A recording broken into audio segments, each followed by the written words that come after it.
In this video, I'm going to show you the best way to land web design clients, and the best part? You can do this as a complete beginner without having any past clients or even a portfolio. And if you actually watch and apply the methods in this video, you're not just going to be one of the only web designers in the world doing this, but you're immediately going to be seen as an expert, and you're going to have more clients than you can imagine. Here's what we're going to cover. Master the art of client attraction. First, we'll learn to easily create a client journey from first contact to becoming loyal customers. We'll explore strategies that not only attract, but keep clients engaged. Uncover sales versus marketing secrets. Then we'll dive into the key elements that set sales apart from marketing. You'll understand how mastering both can give you a competitive edge in the market. Choose marketing channels like a pro. Discover how to evaluate and choose the right marketing channels for your business.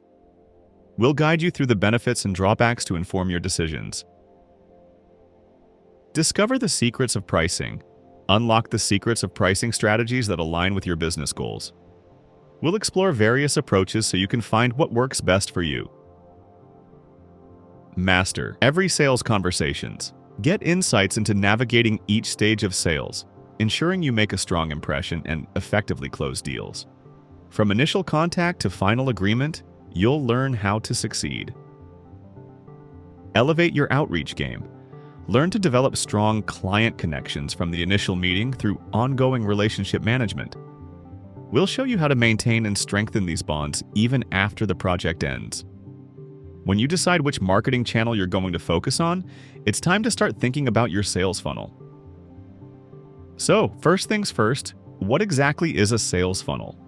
Essentially, it's the path your potential customers take from never having heard of you to becoming paying clients.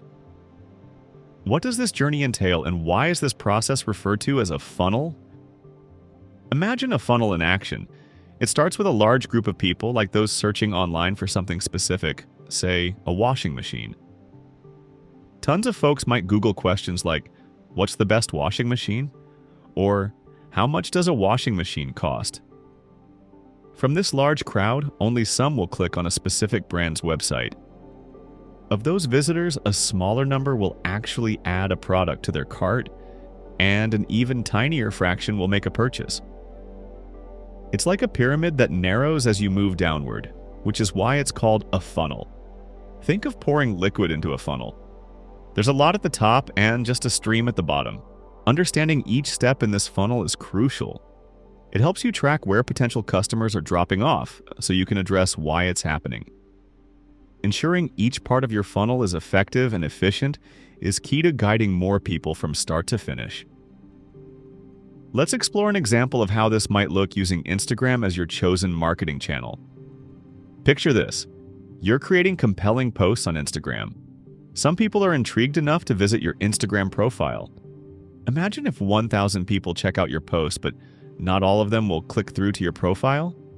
And in your profile, you have a link to your website. Not everyone who visits your profile will click that link.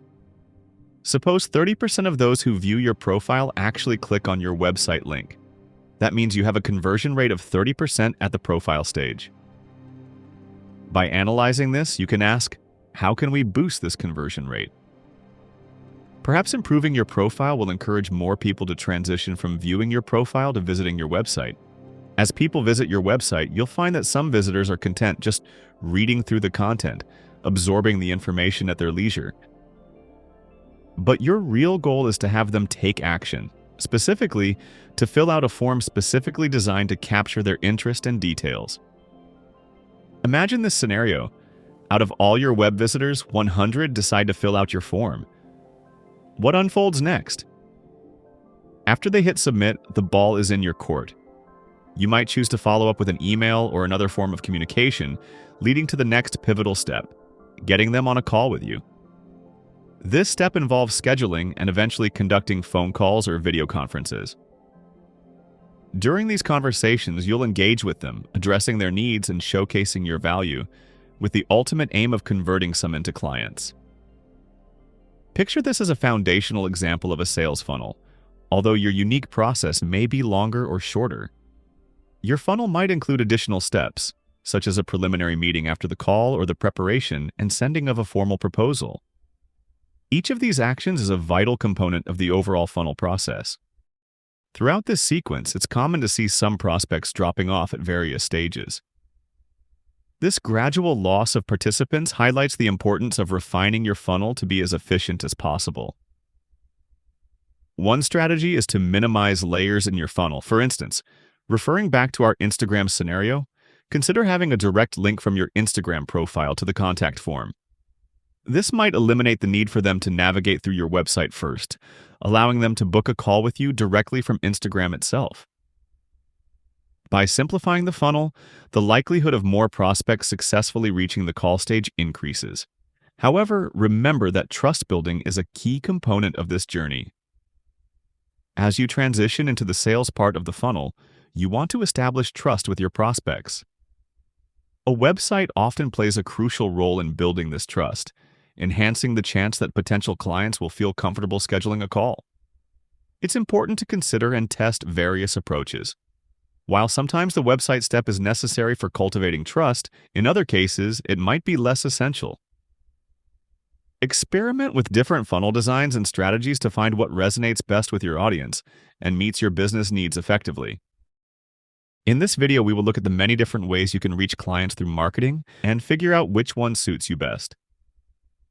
Many designers and creatives I know don't have a specific plan, so they try lots of things without a clear goal, which is why they don't get good results. Since there are so many ways to market, you must understand that each one is unique. Each one requires a different set of skills to be successful. The way it works is kind of like the 80-20 rule. The top people in each marketing method are the ones getting most of the attention. Trying to do all of them at once is almost impossible because you'll end up doing poorly in many areas. It's better to focus on one and try to master it, so you get most of the benefits instead of spreading yourself too thin. Every marketing channel needs different skills. My aim with this video is to show you the different marketing methods and what skills you need to do well in each one. This way, you can pick one, focus on it, and try to become the best in your field in that area. There are two things you need to consider. First, what's important for your specific field? Different fields might do better with different marketing approaches, and some might not work for your field at all. Second, what suits you personally? If you pick a marketing method that doesn't match your personality, you might struggle with it. So pick a strategy that matches who you are and avoid choosing something that will be really tough for you to carry out. The first important way to get clients is through referrals. Now, a lot of freelancers end up getting clients through referrals, but they don't always plan or strategize for it. Many people just hope for some referrals here and there without having a clear plan, and that's why they sometimes find themselves without enough clients. So, if you're thinking about using referrals to regularly attract clients, it's crucial to grasp what makes referrals work. First things first, you've got to be outstanding at networking. This means being great at connecting with other people. You'll want to reach out and attend events as well as nurture the relationships you make there. By doing this consistently, you can reach a point where your network is so vast that you receive referrals more systematically. You might even be able to forecast the number of referrals you'll receive each month. One of the best parts about referrals is that the person recommending you is giving a bit of their trust to bring clients over to you. People are more likely to work with someone they trust, so when a friend or a colleague says they can trust you, that trust is already passed over to you. That's a huge plus. Selling to referrals is often easier because they already come with a built-in level of trust. Another good thing is that it doesn't usually cost anything to get referrals. People generally refer others out of kindness, so you save money compared to other marketing strategies. Now let's talk about some downsides. The tricky part about referrals is that they can be really slow and difficult to grow quickly. You need to have a large network to be able to predict, say, getting 10 or 20 leads each month purely from referrals, and building such a network takes a long time. Based on personal experience, as someone who freelanced for quite a while relying mainly on referrals, it took between 10 to 15 years of doing freelance work, part-time at first and then full-time, before the network grew large enough that I could depend solely on referrals. Also, referrals can be hard to scale. If you're used to getting about 10 leads per month and want to boost that to 20, you can't just increase a budget like you would with ads. Referrals don't work like that. So, growing your client base through referrals is typically a slow process. All right, let's move to the second marketing channel. We're going to discuss creating blogs, YouTube videos, and using something called SEO, or search engine optimization. You might be wondering why we group these all together. Well, they all involve making content that people search for and find online. Whether it's a YouTube video or a blog, the main idea is to create something that folks are interested in, and that's how they discover you.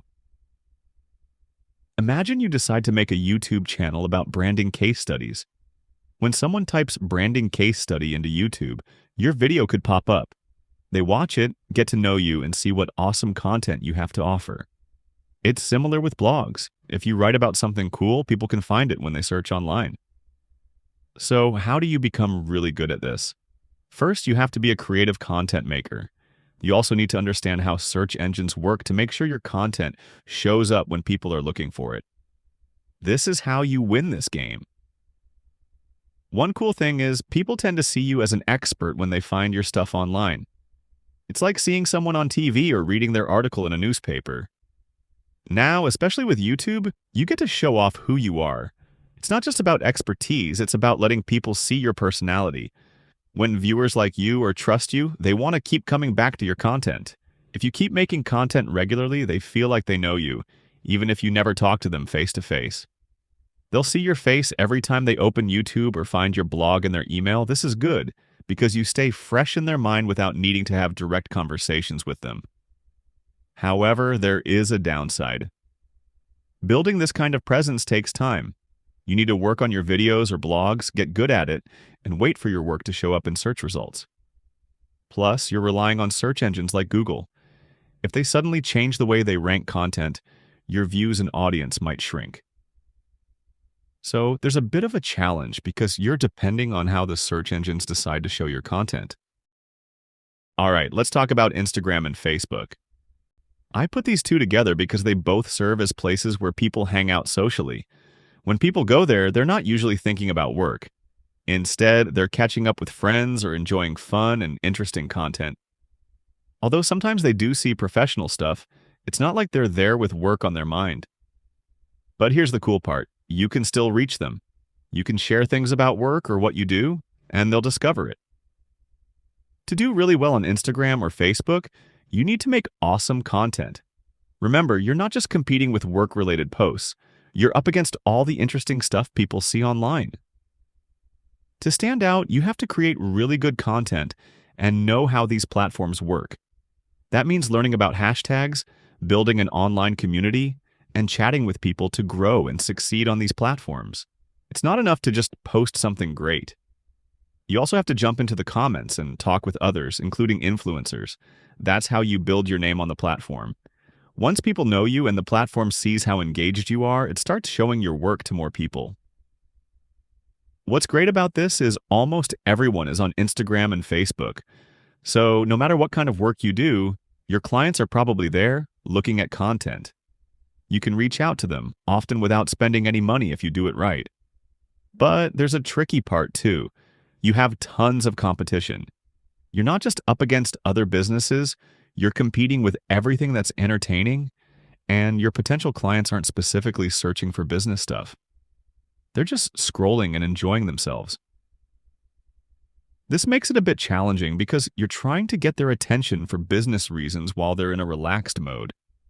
But don't worry, it's still a fantastic way to find clients. It just takes some effort and know-how to succeed. All right, now let's talk about LinkedIn.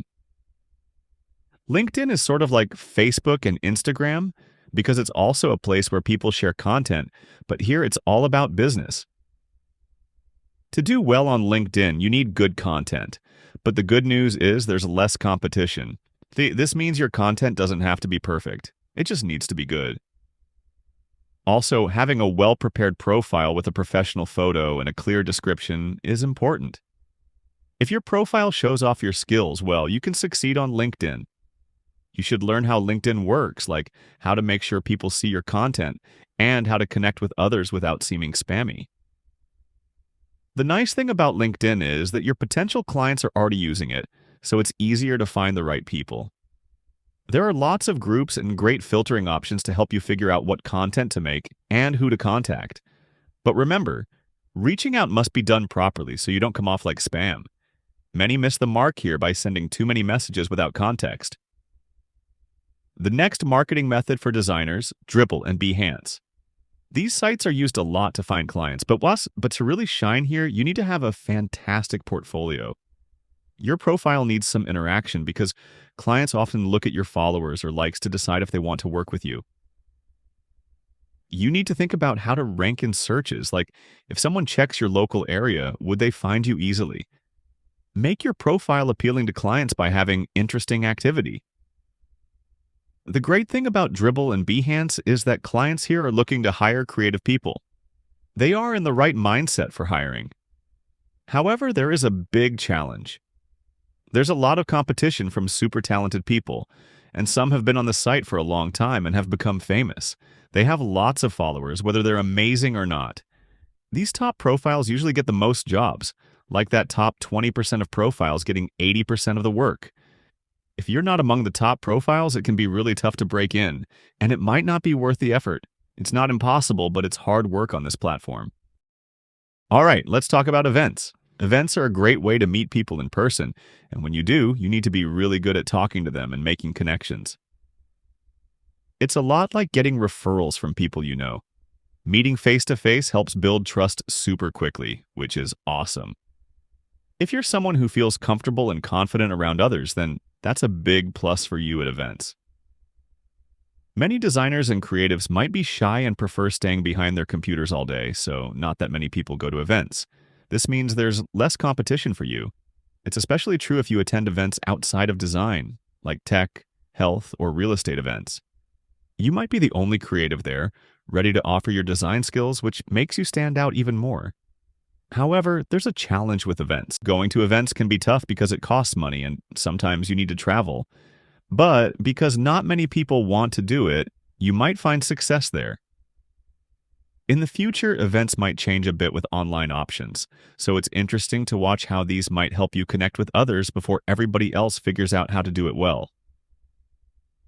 Now let's move on to ads. To win with ads, you need to be creative with good images and writing that grabs people's attention and makes them click. You also have to track how much money you spend on ads versus how many clients you get from them. It's easy to lose track of spending, so being good with numbers is key. The cool thing about ads is you can quickly get your message in front of the right people. You set a budget and choose who you want to target. You can do this on Facebook, Instagram, and especially LinkedIn, where you can aim for exact groups. This is a fast way to reach the right audience, which is a big advantage. But there's a downside. Ads require money, unlike other channels where you invest your time. If you're not experienced, you might spend some money learning how to use ads effectively. Depending on your situation, you might have more money to spend or more time to invest, and you'll need to decide which approach works best for you based on that. All right, let's talk about choosing the right way to share your work. This week, your task is to pick the best channel for you. There are lots of ways to get your work out there, but what's most important is doing great work and giving good service. When you make your clients happy, they will tell their friends about you, and word about your work will spread. In the long run, you'll rely more on referrals. At first, it might be tricky to start with referrals because it takes time and lots of effort before they really help you get steady work. But eventually, referrals make things much easier because they come with trust and are like getting free help to grow your business. Now, remember that getting really good at your chosen channel takes practice and patience. There are many things to learn, like how to make great YouTube videos, awesome Instagram posts, effective ads, or powerful networking connections. Each one has a lot to explore, and you'll need to invest time and effort to master them. For now, just think of this as a high-level guide to help you decide which channel feels right for you. Once you pick one, you'll have a year or two, or maybe 3, to really dive in and become excellent at it. Part of your homework this week is to make a choice and get started. Know that this journey is a long-term investment. Though it takes time, you should still see some results as you go along.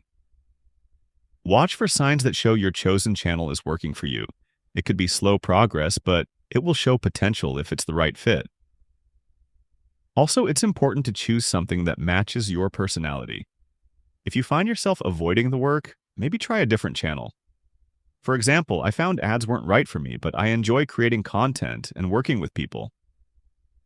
Trust your instincts when starting out. If your choice works great, keep at it. If not, adjust and try a different approach. It's all about making a decision and sticking with it. Many people try to do everything at once, but that can be overwhelming. Remember that each channel has a lot to learn. By focusing on one at a time, you have a better chance to dive deep and see successful results. So, choose one channel and get started. I'm super excited you're back with us. By now, you have a good understanding of how your marketing funnel works, and you're attracting people to your business. The next important step we need to tackle is deciding how to price your projects before you start selling to them or negotiating. Before diving into sales and negotiations, it's crucial to have a clear pricing strategy. A strategy is like a plan that helps you figure out how to set your prices, which is something many designers and creatives struggle with. They often don't have a system in place, so they might just ask others, search online, or go with their gut feeling.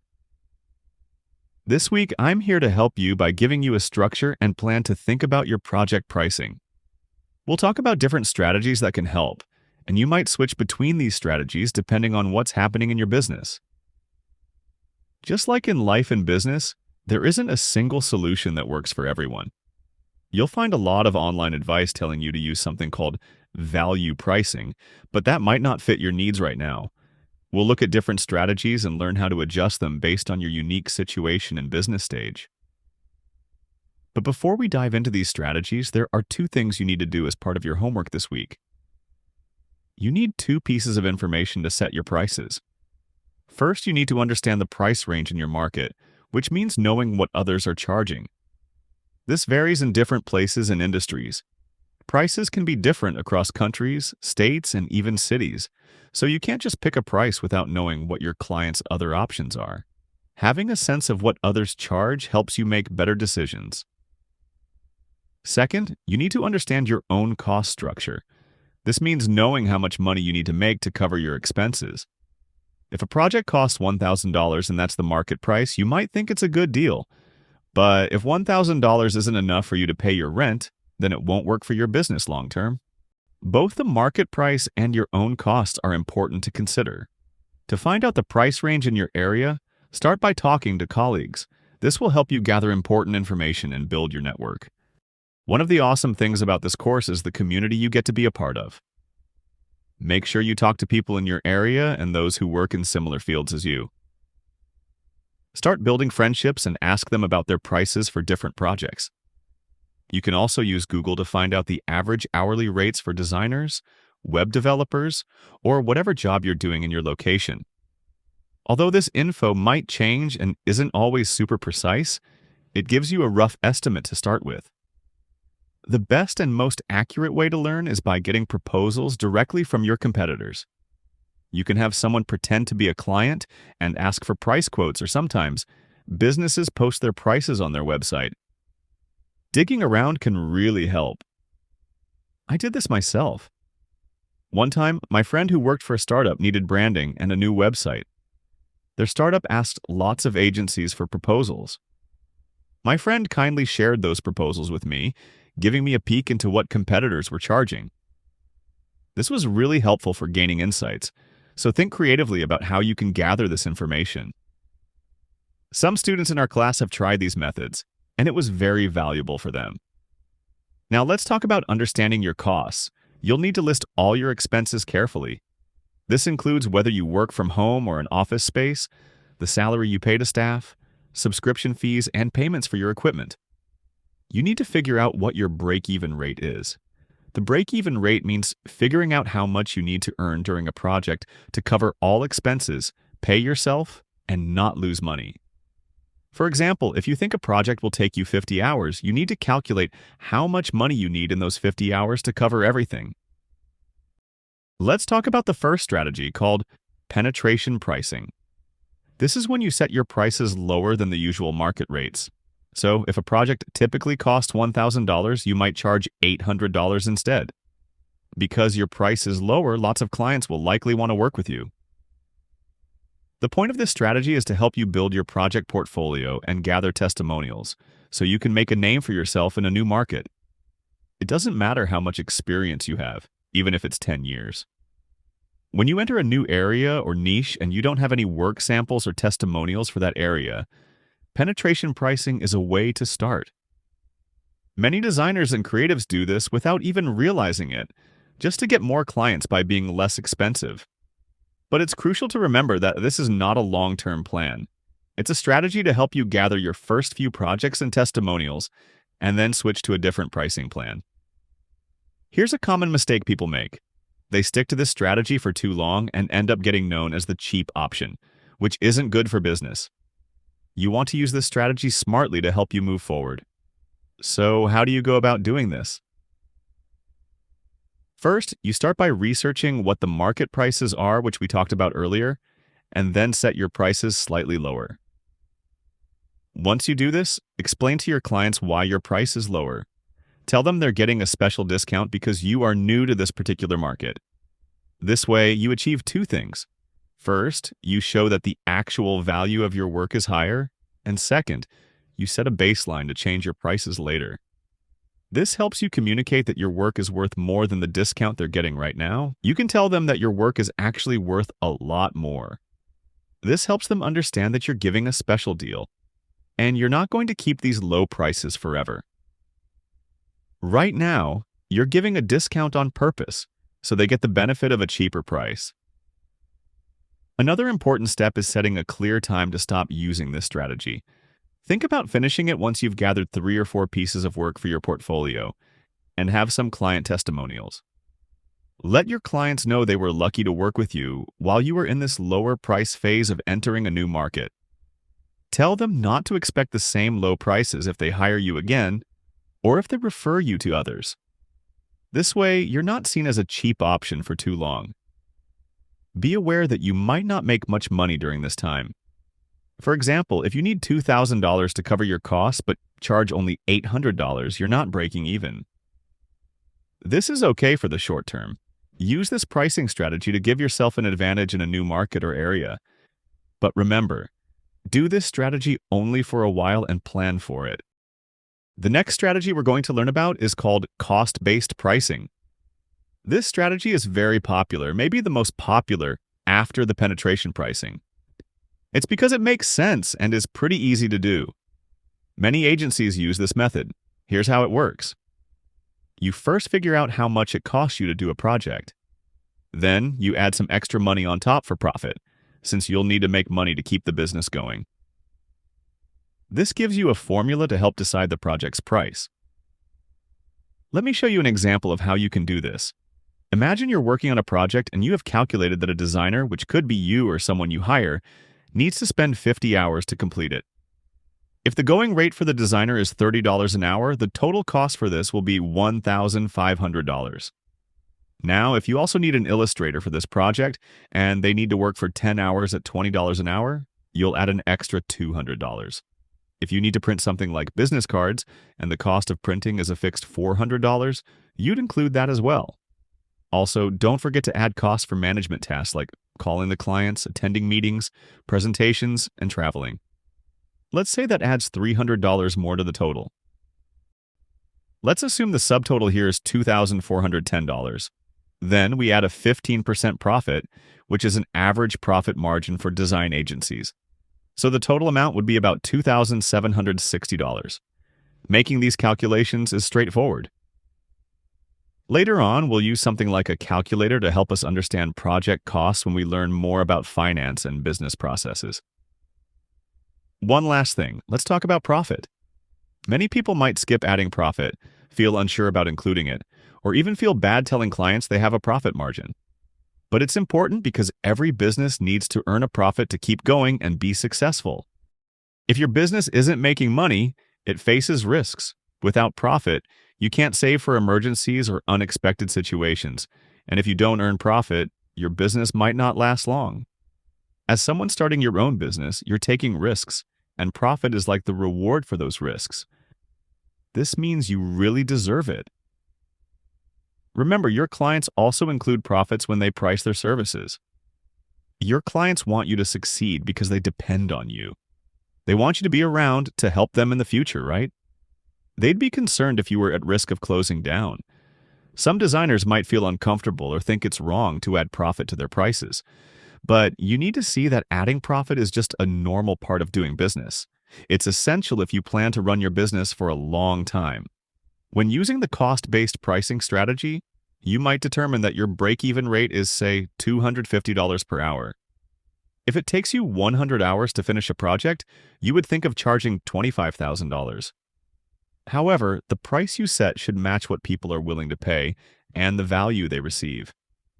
Otherwise, even if you explain the cost, clients might not want to pay that price. Setting your price this way ensures you're making profit, and it's clear to clients why your prices are set as they are. Many companies will include calculations similar to what we talked about in their proposals to clients. This helps justify their charges. They might not show profit as a separate line. Sometimes it's included in the management fees. This is typically how businesses explain their pricing to make it understandable for everyone involved. All right, let's talk about value pricing. This might be the most fun, challenging, and popular way to set prices. The first thing you need to know is that people don't really pay for what it costs to make something. Lots of designers and creative folks feel bad about charging more than they think their work is worth. But it's important to understand this. Let me explain with a quick example. Picture ASOS, the fashion company. You might see one pair of jeans for $170 and another for $14. Technically, there's no reason for the big price difference because they might be made in China using similar materials. So why is one pair more expensive than the other? Because people value things in their own ways and they don't care about manufacturing costs. This is similar to your clients not caring how many hours you worked. Before we discussed cost-based pricing, where you might say, I'll work 50 hours, so you should pay me $1,000. But the truth is, clients care more about the value you create than the hours you worked. Now here comes the tricky part. How do you figure out what this value is? If you've been on the internet, maybe watching YouTube or listening to podcasts, you might have heard about Blair Enns. He wrote books like The Win Without Pitching Manifesto and Pricing Creativity, which guide you on value pricing. Chris Do, another person who loves this method, talks about it a lot. The idea is to discover the value by asking lots of questions. Ask things like, how many more sales will this website bring you? How much more money will it help you make? They might say, we will make $1 million more this year, and you can say, if I'm helping you reach this goal, a fair share of that value might be $20,000. Typically, consultants ask for a percentage, like 5% or 10% of the value they help create. All of this sounds great in stories or lessons, but it doesn't always work perfectly. That's because not every project is about making more money. Sometimes clients have other goals, like needing a redesign for comfort rather than just profit. Some things are tough to measure in numbers. Yes, it's hard to put a price on making people feel secure or creating a logo they love. Clients don't always share their information, maybe because they don't want to or they just don't know themselves. This makes value conversations exciting but difficult in reality. Moreover, if you're not dealing directly with the company's owner but with someone like a marketing manager, they might not focus on bringing in $1 million in revenue. They have budgets and need to stick to them. To use value pricing well, begin by finding where the value lies. One easy part is the business outcomes. Generating more leads that equal money is pretty straightforward and easy to measure. Your experience matters too. If you've been in the industry for 10 years, that adds value for your clients, making them feel more confident in your abilities. Imagine needing a toilet fixed at home. You could hire an intern who charges $10 or an expert who asks for $20. Most people would choose the experienced one to avoid risks. Your experience reduces risk, and clients find that very valuable. The speed at which you complete your work is important as well. You shouldn't charge less just because you work faster with experience. Quick work is valuable, and your prices should reflect the extra benefit you offer your clients by giving them what they need sooner. Comfort is also important. How easy and nice it is to work with you or use your product is a big deal. If people enjoy working with you and have a good time, like meeting you for coffee or visiting your office, they're more likely to pay more. People like to work with others who make them feel happy. They want to enjoy themselves and will pay extra for that happiness. Another thing that's worth money is status symbols. These are things like a fancy car or the latest iPhone that say something about who we are. If working with you makes someone feel smart or shows they care about their business, they'll want that. People enjoy having things that make them feel proud, so they'll pay for it. Now let's get practical about value pricing. First, you need to understand cost. Your value should be more than just what it costs to make something, so it brings profit. Next, start researching. Find out what's valuable to your clients and what business outcomes they want. Look into who you're selling to, what they care about, and what's important to them. This could mean checking the news or visiting their Facebook or Instagram pages to learn what they like. Remember, you're dealing with people, so ask lots of questions to understand what they value. Ask them why they're doing a project and what results they want. Knowing their budget is useful too, but doesn't mean you have to set your price exactly at that number. Sometimes people might have a budget of $5,000, but they could end up wanting what you offer even if it's $7,000. Here's the tricky part. You'll have to guess a bit. No one will tell you the perfect price straight away. It's like a game where you take risks. This is why it's an advanced strategy. You'll try, sometimes you'll miss, and sometimes you'll find a great price that makes everyone happy.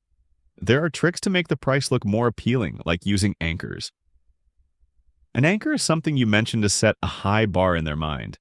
For example, let's say building something might normally involve $1 million or taking 3 weeks for development.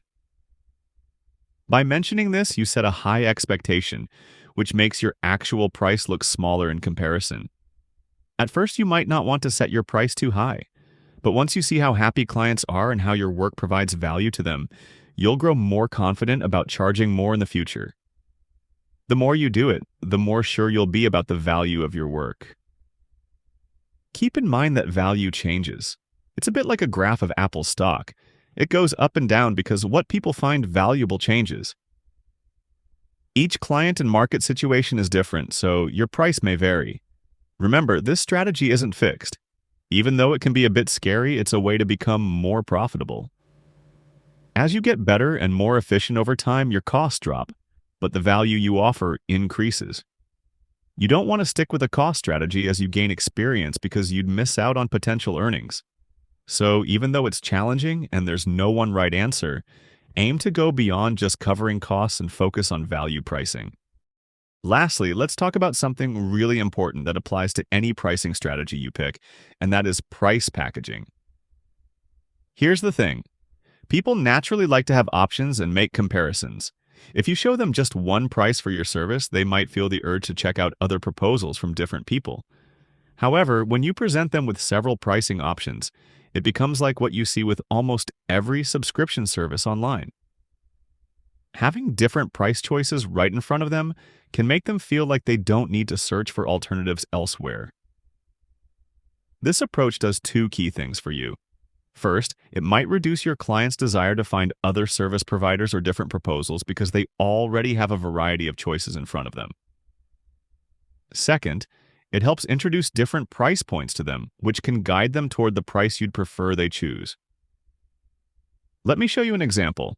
Imagine you have 3 pricing packages for something like a website. The first package might involve simply showing them how to do it themselves. The second package could be you doing the work for them. And the third package would be completely customized work. Since the custom option is the most expensive, it makes the $5,000 package look like a better deal, and they are more likely to pick that one, which helps guide them to the pricing you aim for. Creating these packages isn't very hard. First, you create the initial tier, which is the cheapest and covers the basic minimum of what you can do for them. The second tier is where you think about the best thing you can offer to help them reach their goals. What would an awesome version of this project look like?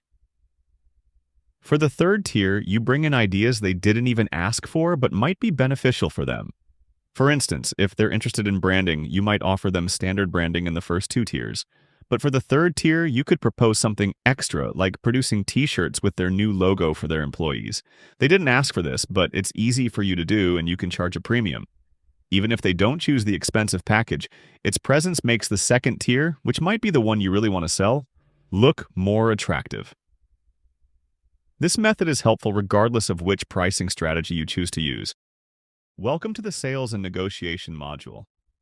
By now, you should have a marketing system in place that's generating leads for you, and you've also developed a solid strategy for how you're going to price your projects. It's time to dive into the actual process of selling to these leads. If you are like most freelancers and designers I've come across, you probably find the idea of selling quite daunting and even dislike it. You're definitely not the only one. Many freelancers feel the same way. In this session, I want to explore why this dislike or struggle with selling happens, and how you can gradually change your perspective so that selling becomes less of a struggle. I've come across a quote that sheds light on this situation. If you don't enjoy selling, it might be because you're not getting the results you hope for. This idea comes from Grant Cardone, a well-known but somewhat controversial salesman. Despite opinions about his personality, his insights on sales are valuable, and I've learned a lot from him. The essence of this quote is to say that selling, much like any other skill, takes time and practice to master. Think back to when you began learning design or another technical skill. In the beginning, you might have been frustrated not achieving the desired results, especially when comparing yourself to others with impressive portfolios. You could recognize great design but found it challenging to create it yourself. The journey in sales is very similar. You understand that you want clients to agree to high prices and enthusiastically sign deals to work with you. The crucial question to ponder is whether you have dedicated time and effort to learning sales as a craft. Just as you are here learning about business, and probably already invested time in honing your design skills, it's important to invest in and practice the skill of sales.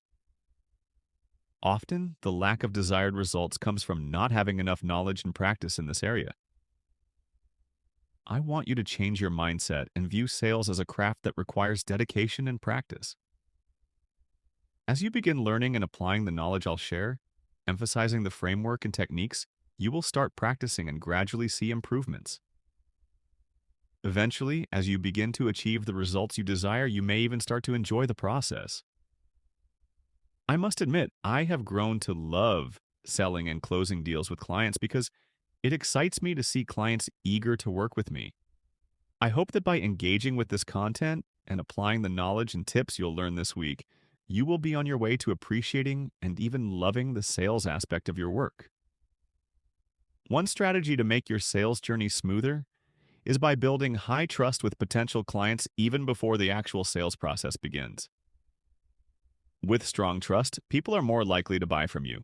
If you think about it, the easiest sales you make are usually with people who already trust you a lot, like your friends or family. These folks have high trust in you, so convincing them isn't as difficult.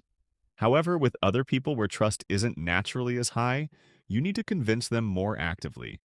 That's why building a strong foundation of trust beforehand can make the sales process much simpler.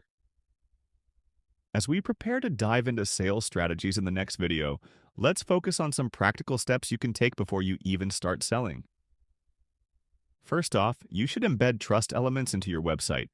This includes adding testimonials, highlighting any credentials, and showcasing awards you've won or the significant clients you have worked with. Essentially, anything that boosts credibility. These details serve as trust builders when potential clients visit your website. Additionally, consider creating video content.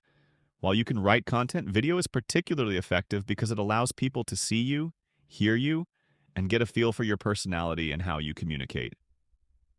This can greatly enhance trust as it gives people insight into what working with you might be like. While starting a YouTube channel is an option, you don't have to go that route unless it aligns with your marketing strategy. A simple video on your website's about page, introducing yourself and explaining your process can suffice. The key is for viewers to see your face and hear your voice, just as they would in a face-to-face meeting. Meeting someone in person naturally strengthens trust, and we'll discuss more about that soon. If you discover through LinkedIn or Facebook that you and a potential client have mutual friends or connections, mentioning this can immediately build trust. This sort of common ground creates a sense of familiarity and credibility. Additionally, interacting with potential clients in person or online before they enter your sales funnel is beneficial. Connecting with people, whether through events or online engagements, can help establish rapport. Every interaction is an opportunity to create a connection, either as a potential client or a mutual friend, which in turn enhances trust. Keep nurturing those interactions because each relationship you build could lead to future business opportunities or referrals, making your sales process not only easier, but more natural. To get started, I want to share with you the 3 personal sales principles that I rely on for all my interactions, and I believe they are crucial for you to remember as well. The first principle is that you sell to people and people buy from you. Essentially, they are buying you as a person. You're selling to individuals, and they buy from individuals. Even though brands exist, especially when considering hiring a service provider, it's about who you choose to work with based on personal connections.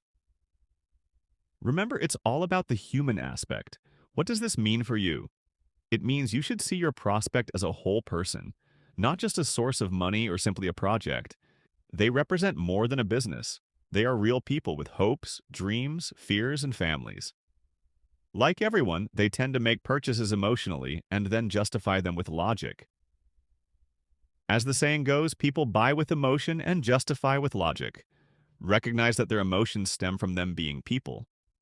Also, they see you as a person. If they have a positive feeling towards you, that's a big step forward. When people have a good emotional connection with you, they're more likely to choose you, justifying the decision with logic afterward. If they connect with you emotionally, you're already ahead. However, if they don't, even a fantastic portfolio, competitive pricing, or a strong value proposition may not be enough. The relationship is crucial and requires people skills, primarily communication. This involves listening to them and understanding their current emotional state. What do they need? What are their likes and dislikes? Understanding these aspects is key. You need to be aware of these concepts. This is my first principle. Remember that it's all about people. The second principle is important to understand too. You may not enjoy sales, and most people feel the same. They dislike feeling like they're being sold to. It feels spammy, and nobody enjoys that sensation. With the immense number of ads and sales pitches everywhere on phones and in general, we naturally develop a resistance or fear towards anyone trying to sell us something. We tend to avoid these interactions because they seem spammy. Even if someone genuinely wants to help, your initial reaction might be to reject them, simply because you don't like feeling sold to. This is the reality today, and it's essential to keep this in mind. What does this imply? It means you shouldn't push or force sales onto them. Instead, focus on helping them. Adopt a mindset where you're genuinely trying to assist them as individuals. While supporting their business goals, remember you're ultimately aiding the person you're collaborating with in achieving their objectives. If they sense that you're more interested in closing a deal than actually caring about them, you'll quickly lose their trust and the project itself. People prefer to work with those who prioritize genuine help over just making money. The third principle emphasizes being honest and transparent. Never lie to your client. Always be upfront about what's going to happen. Share your process clearly with them. When you start discussing things, ensure you tell them what to expect. Let them know you'll be listening to understand their needs and wants. I'm going to ask you some questions because I need to understand your situation. If I find that I can help you, I'll explain how I can assist and what the cost will be. If I can't help you or there's a better solution for you elsewhere, I will point you in the right direction. So, what does this mean? It signifies that my top priority isn't just making a sale. It's about finding the best solution for you, even if that solution isn't with me. I'll guide you to where you can get the best help. This approach places me on your side, building collaboration rather than confrontation. The goal is for you to see that we're not adversaries. It's not about me trying to get money from you while you try to get a discount from me. We're on the same team. I genuinely want to see you succeed and am here to offer assistance. If I can help you, then yes, there's a transaction involved, but it's always rooted in fairness and genuine help. When you see me as a trusted advisor rather than someone just trying to sell you something, you'll likely value my advice and want to collaborate because you know my focus is on your success more than just closing a deal. The first significant sales interaction you'll have with a client is likely to be your initial call. At this stage, they may have contacted you through your website, sent an email, or simply called you directly. This first call is crucial as it allows you to gather some details about the client and understand their needs. The main aim of this initial conversation is to find out if there's a potential fit between your services and their requirements. By now, you should already have a clear idea of the types of clients you wish to work with. During this call, it's important to determine if the client aligns with your criteria. By having a well-defined understanding of the industry sectors and company sizes you specialize in, you can easily decide if you are the best fit to help them. If they aren't the right match, you'll be able to refer them elsewhere instead of spending unnecessary time on something outside your expertise. However, if they do fit your profile, you can then advance to the next step, which is the first meeting. Part of handling this initial call effectively includes selling them on the idea of a follow-up meeting if the conversation is going well. At this stage, you aren't trying to sell them a full-fledged project because you likely don't yet know the full scope of what they need. This call is just an introduction. The purpose is to convince them that it's worthwhile to move to a more in-depth meeting, which might be held in person or over a Zoom call. The goal is to transition from a short call, possibly around 15 minutes long, to a more substantial meeting that could last 1 to 2 hours. This extensive meeting may involve other people explaining what the project will entail. Now, let's discuss how to conduct this initial call.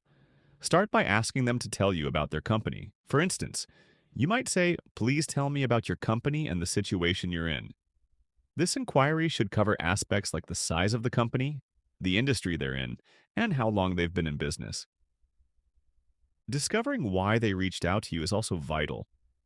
At this point, you're not focused on the specifics of their project, like needing a new website or wanting rebranding. Instead, the priority is understanding who the company is. Knowing this is essential because if the company doesn't fit your ideal client profile, it's best to redirect them before you invest further time. If they aren't suitable, you can refer them to a colleague or another solution, saying something like, "I don't want to waste your time, as I might not be the best fit for you." Remember not to say you don't want to waste your own time, as it's important to be mindful of the client's time. You could explain that you specialize in a different niche, like real estate, while mentioning that a fellow designer is experienced with dental professionals who they can work with. This not only helps the client, but also strengthens your professional network, potentially benefiting you in the future. If they happen to be a startup with a minimal budget, you might note that companies of their size often use free tools or inexpensive options like Wix, which might suit their current capabilities better than the more comprehensive solutions you offer. On the other hand, if you recognize that they are indeed a good match, for example, if they belong to your targeted industry or fit the company size you typically work with, you can continue with the conversation. At this point, ask them, "What do you think you need help with?" It's important to pause here and say, "We'll circle back." Now, during this initial interaction, your goal is to get a general understanding of what they need assistance with. You aren't trying to delve deeply into every project detail, the motivations behind it, or their specific goals, nor are you discussing the fine details like website pages or exact objectives. All you need right now is a broad sense of their needs. If their needs align well with what you offer, transition into talking a little about yourself.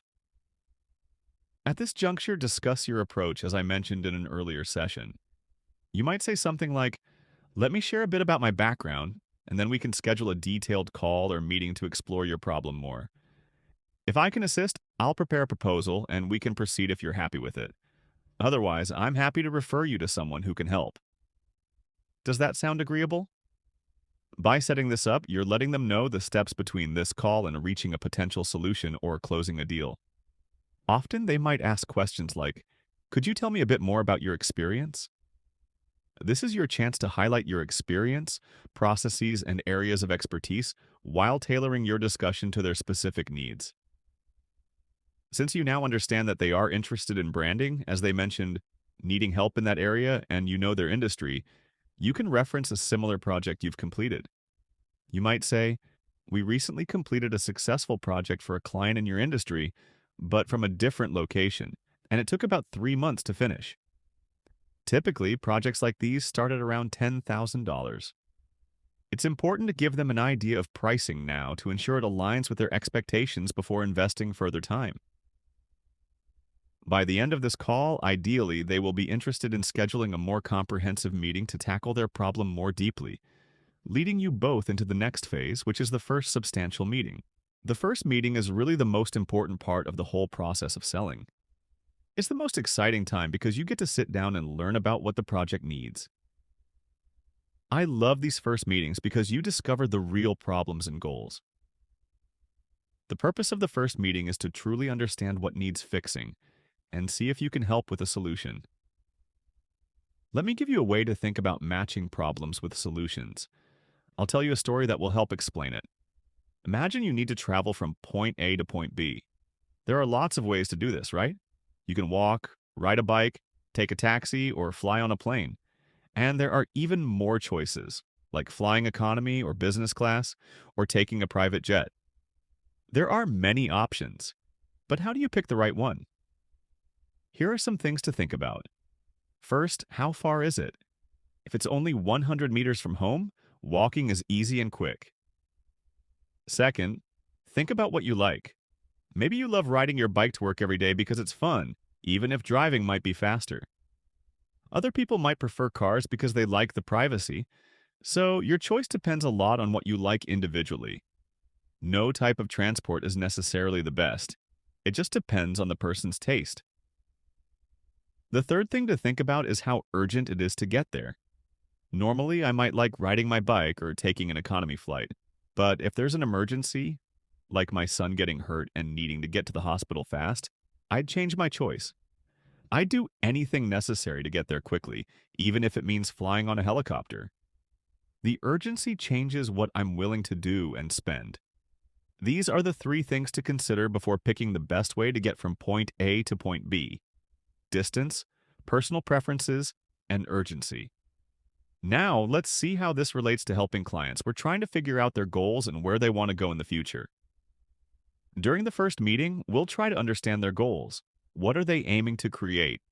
Where do they want to be in 1 to 3 years? We need to see clearly where they're headed, so we know if it's a short walk or a long journey that requires a plane. The distance affects the solutions we offer. Next, it's important to learn what kind of people they are. Remember, no type of transport is bad. People just have different tastes. Some folks value design, while others care more about cost. As designers and freelancers, we shouldn't judge them for their preferences.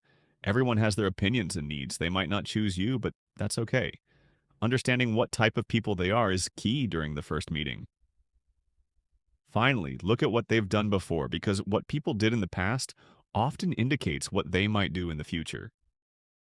Thanks for watching until the end. I hope you found this video helpful.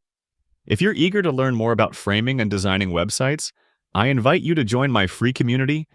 In this vibrant space, you'll connect with fellow learners, access interactive tutorials, and receive valuable insights from industry experts. Whether you're just starting out or looking to refine your skills, there's something for everyone.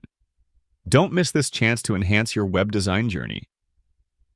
Click the link below to join us and start creating amazing websites together. Every great designer started somewhere, and this could be your first step towards something truly fantastic. Thanks again for being here.